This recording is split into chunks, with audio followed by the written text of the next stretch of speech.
How greed is shaking political foundations and impacting trust. Explore how greed undermines political systems, fuels distrust, and connects with issues like pharmaceutical profits and government conspiracy. Greed shaking political foundations. What's really going on? You know, sometimes it feels like the whole political system is teetering on the edge, and a big part of that is just plain old greed. It's not just about individuals wanting a bit more cash or power. It's about how that craving can shake the very foundation of government itself. And honestly, this isn't some Hollywood plot. It's happening right in front of us. Think about it. When politicians or big corporations prioritize their own pockets over the people they're supposed to serve, everything gets out of whack. One moment you're seeing policy decisions made for the people, and then you find out there's a shadow game behind the scenes, fueled by greed and self-interest. It's a slippery slope because once money, and the influence that comes with it, takes priority, the trust that people place in the system starts to crumble. Take, for example, the pharmaceutical industry. There's a massive amount of discussion around pharmaceutical profits lately, and for good reason. These companies have been criticized for putting price tags on essential medications that many can't afford, which raises the question, whose interest are they really serving?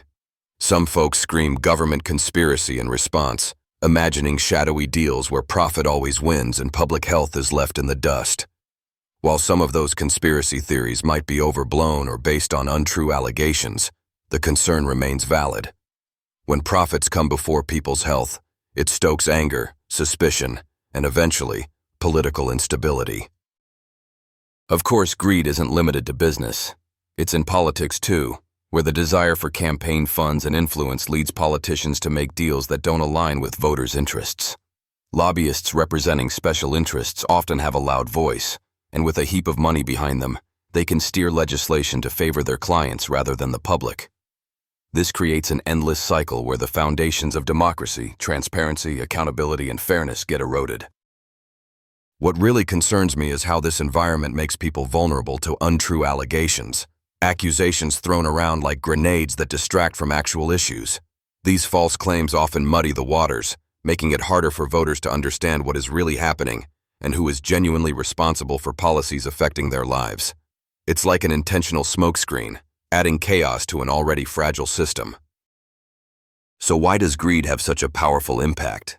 At its core, government is supposed to be about serving the public good. But when personal or corporate greed enters the picture, it creates a tug-of-war between what's ethical and what's profitable. This tension shakes political foundations because it undermines the very principles on which governments are built. But it's not all gloom and doom. Awareness is growing, and more people are demanding reform, whether it's pushing for transparency in campaign finance, stronger ethical standards, or just holding elected officials accountable. The fight against greed-driven corruption is messy and complicated, but it's essential if we want to safeguard democracy. Now, if you're interested in a gripping story that weaves together intrigue, moral questions, and high-stakes drama reflecting some of these real-world tensions, check out The Ultimate Frame by Andrew M. Semple. It's a thrilling novel that captures the intensity and complexity of power struggles, with twists that keep you guessing until the very end. Discover this exciting new perspective on how greed and ambition clash in the corridors of power, perfect for readers who love suspense mixed with thought-provoking themes. In the end, understanding how greed shakes political foundations helps us stay alert, informed, and engaged. Because the more we see the real forces at play, the better equipped we are to demand a fairer, more transparent system that actually works for everyone.